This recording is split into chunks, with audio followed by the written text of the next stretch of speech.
Hi, this is Ed from Flourish Healthcare, and today I'm going to show you how to create a Google Doc template for your Google Drive. The first step is to create your Google Doc that will be the template itself. So in this example, I'm creating a template that's going to be used for company notes. You can create your sections, and then if you would like, add your company logo. After your Google Doc template is built here, we're going to want to add it to your template gallery.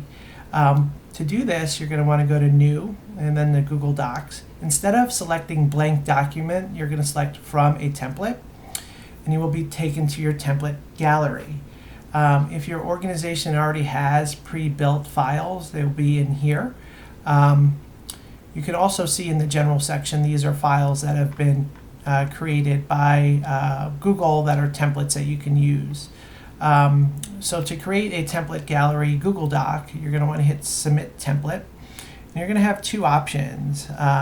If this button is enabled, you have the option to generate a copy of the file that you've created. So that company notes file will be copied into your template gallery. That means create a secondary one in your drive. I don't usually use this workflow, and it's going to be user specific. So I usually have that unchecked. You also will have the option to select the category type that the file fits in. So next I'll select the document from my drive, so company docs. So to put that file in here, and then I'm going to call this letters, and then submit. And then the file will be added to the letter section because that's the category I had selected. In some cases, sometimes the file isn't put into the template gallery, and you're going to have to hit refresh, and then it will appear. Now that it's added to the template gallery, let's go back to the original file. So now if you go into this file, what's going to be different now is that in the left-hand corner next to where the title is, you're going to see that it says in template gallery. That's how you know that this file is a part of that section. One of the things I do for organizational purposes is to actually create a file that's called template docs.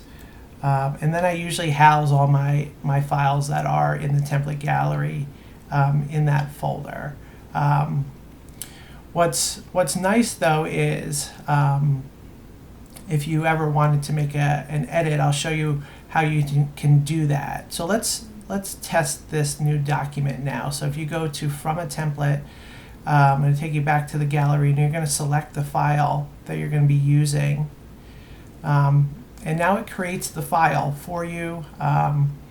And what's nice too is that this file would be generated in any of the sections you are in Drive. So if you're in your company notes folder and you generate this document, it will be housed there. And if you had another folder that was more of a subdivision, you can generate it in that folder as well.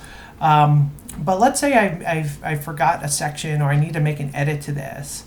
You're going to want to go to your template documents and then go to your company notes file. Again, you're going to know you're in the template file type because this is going to be next to your title. And let's say now I want to insert a watermark, which is actually a new feature in Google Docs. And I figured let's try this out. So if you wanted a picture added to your watermark, that's would be selected here. But I actually just want to add a text, and I'm going to put confidential because I wanted to make sure this is kept is known to be important, and then I'm going to also make it a light red. You have some options in terms of transparency. You can make it lighter or darker. You can have it in front of your text or in back, and that's probably best practice. And then you can have it horizontal or diagonal. And once you're done, you can X out of, and let's say if I want to add another section file here, it says to-dos. Okay, so now we've updated our template. Now let's go back, and we're going to want to now generate a new file from our templates to see the changes. We're going to select the file we want, and now you'll see is that those edits are reflecting in our templates that we generate. And this is how you can start to create some organizational templates from Google Docs. And I'm going to share one more helpful hint here, is that you can also do this for other file types such as Google Sheets. So you can see our organization doesn't have any templates made, so we would do the same workflow to generate a template in this template gallery. Well, I hope this was helpful. This is Ed from Flourish Healthcare, and hopefully your organization is now more organized from this tutorial.